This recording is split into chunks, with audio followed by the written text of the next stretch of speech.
Salam sejahtera Malaysia, denyut nadi suara rakyat bergema di channel ini. Jangan lupa tekan butang subscribe, like dan share. Malaysia kita punya, cintai Malaysiaku, kita jaga kita.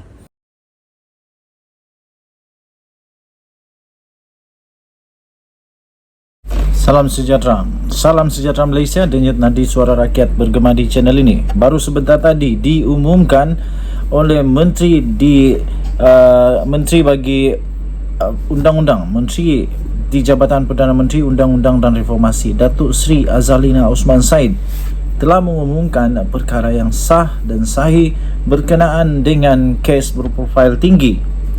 Tuan-tuan dan puan yang dihormati sekalian, disahkan 16 kes berprofil tinggi telah digugurkan oleh Peguam Negara. Itu kata Azalina Osman Said.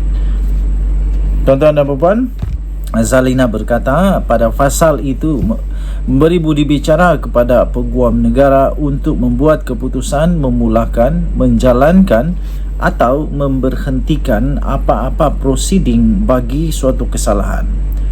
Sebanyak 16 kes berprofil tinggi telah digugurkan oleh Peguam Negara sejak tahun 2018 yang lalu sehingga tahun 2023 di bawah Fasal 3 Perkara 145 Perlembagaan Persekutuan.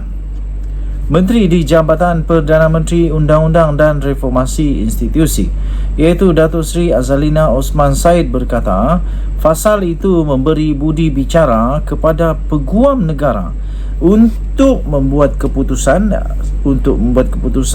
memulakan, menjalankan ataupun juga memberikan kuasa budi bicara kepada Peguam Negara untuk memberhentikan apa-apa prosiding bagi suatu kesalahan.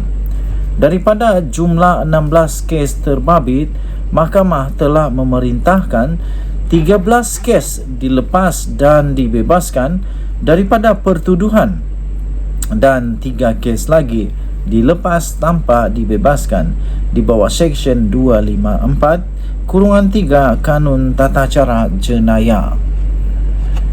Jabatan Peguam Negara kata beliau memutuskan untuk menggugurkan kes berprofil tinggi tersebut setelah dibuat pertimbangan menimbangkan antara lain perkembangan baru sesuatu kes, representasi yang dimukakan oleh peguam bela tertuduh yang dilepas dan dibebaskan daripada pertuduhan dijadikan pula sebagai saksi pendakwaan atau tertuduh dikenakan kompaun, katanya lagi. Beliau berkata demikian dalam satu jawapan bertulis kepada pertanyaan lisan Ahli Parlimen Permatang Pau Muhammad Fawaz Muhammad Jan di Dewan Rakyat. Muhammad Fawaz meminta Perdana Menteri untuk menyatakan data kes profil tinggi yang telah digugurkan oleh Peguam Negara sejak tahun 2018 sehingga tahun 2023 dan alasan mengapa pengguguran kes tersebut dilakukan.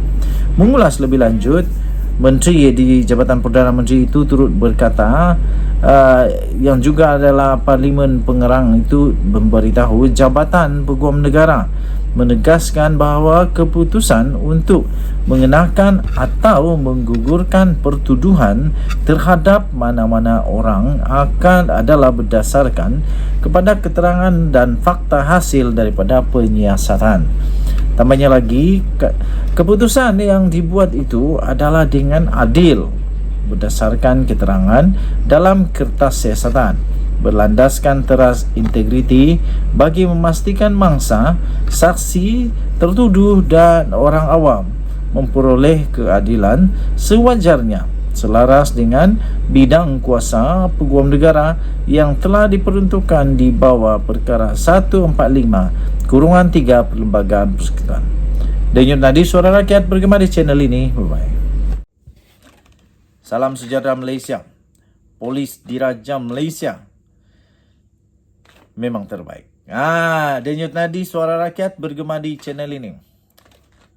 Sekarang ini Polis Diraja Malaysia nampaknya sangat bekerja rapat dengan agensi-agensi yang terlibat, terbabit, yang agensi-agensi berkuasa yang terlibat yang lain, yang terbabit yang lain.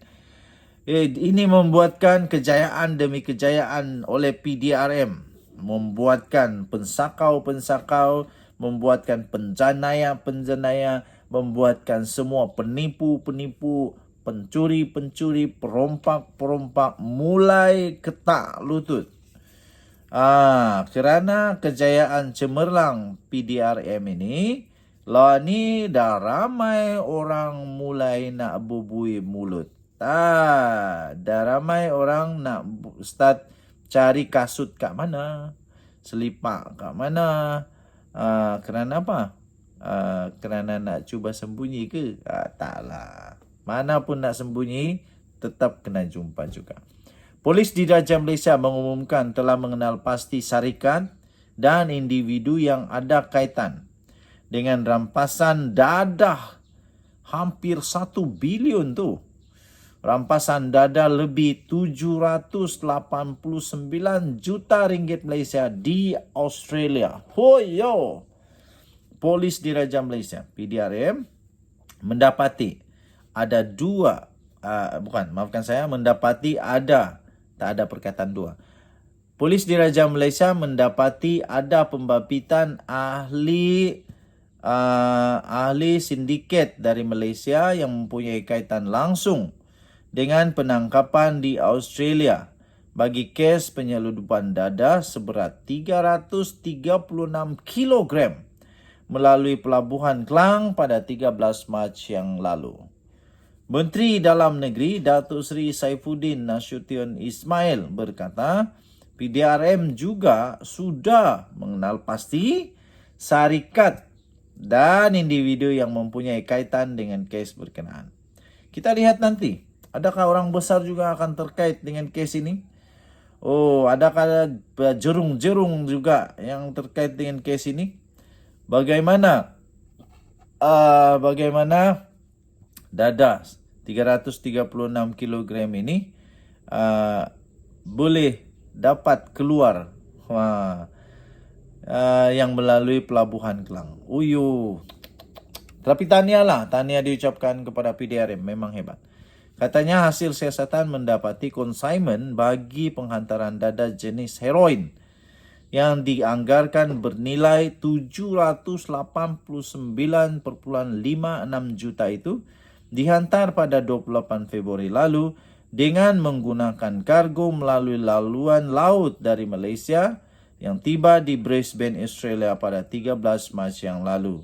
Siasatan masih lagi dijalankan bagi mengenal pasti modus operandi dan pembabitan syarikat berkaitan penghantaran ini, katanya dalam satu jawapan bertulis di Parlimen. Beliau menjawab soalan Datuk Seri Ikmal Hisham Abdul Aziz, PN Tanah Merah, mengenai tindakan yang diambil oleh kerajaan berhubung insiden penyeludupan dadah ke Australia melalui kapal dari Malaysia yang bertolak melalui Pelabuhan Klang. Pada 10 April yang lalu, media melaporkan pihak berkuasa Australia merampas sebanyak 336 kg heroin dianggarkan bernilai lebih kurang 800 juta ringgit atau lebih tepat 789.56 juta dalam sebuah kontena penghantaran dari Malaysia ke Brisbane pada 13 Mac yang lalu. Kena siasat ini betul-betul. Tahniah diucapkan kepada Polis Diraja Malaysia. Bye.